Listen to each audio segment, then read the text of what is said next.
Imagine getting paid just for sharing your thoughts on products and services you use every day. With Survey Junkie, it's that simple. Click on the link in the video description to discover how you can start earning today by taking surveys. A popular party spot in Minnesota is clamping down on rowdy Airbnb guests after receiving a slew of complaints from local homeowners.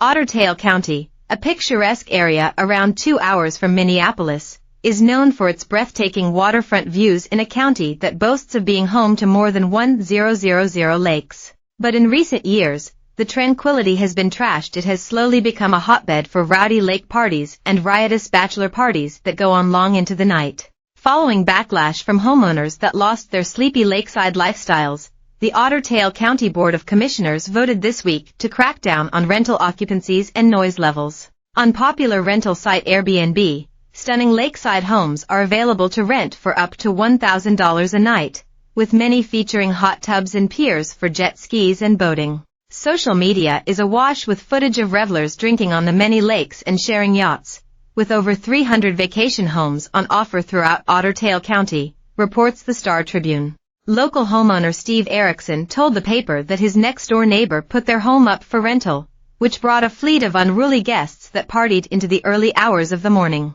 It's sort of in the back of my mind, anytime any place goes up for sale, I am concerned that it becomes an Airbnb, he said. Erickson's neighbor garnered the most complaints of any of the hundreds of vacation homes dotted around the lakes, and he said guests would routinely party on the water and set off fireworks as late as 1 a.m.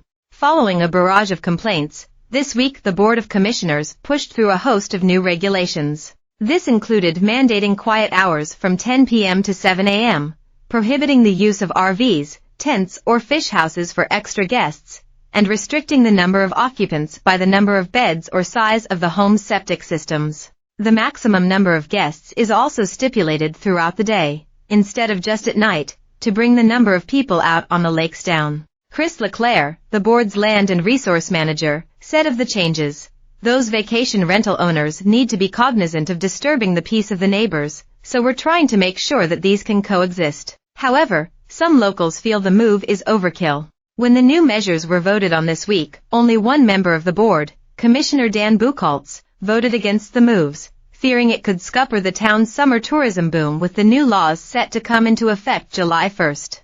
Bucholtz said if the ordinance was to be instated, he would want to wait until at least January 2025, as he felt the measures could impact Airbnb users who already had bookings for the summer and who may have to uninvite guests to fit the policies. "It's like moving the 40-yard line," he told the Star Tribune. "And I don't think that was fair." Another local resident who owned a rental home on the lakes, Chris Butka, added that the vote seems to me like it's more ammunition for the angry neighbor that doesn't want it. "Not all guests are good guests, but you don't know that until you're there," Butka said. "It's just no different than somebody's kids throwing a party when they're gone. I mean, you don't have a lot of control over that." Only a fraction of the hundreds of on-vacation homes that go online end up being problematic, but it's those few that have resulted in the need for regulations. Those vacation rental owners need to be cognizant of disturbing the peace of the neighbors, so we're trying to make sure that these can coexist, LeClaire said. Non-compliance with any of the restrictions could result in license suspension or revocation. One couple rent out their lake cabin with only 7 guests allowed at their 2-bedroom property. "There's a lot of things that we don't allow on our own vacation home rental anyway, so most of it won't impact us," Francie and Dan Gleason said.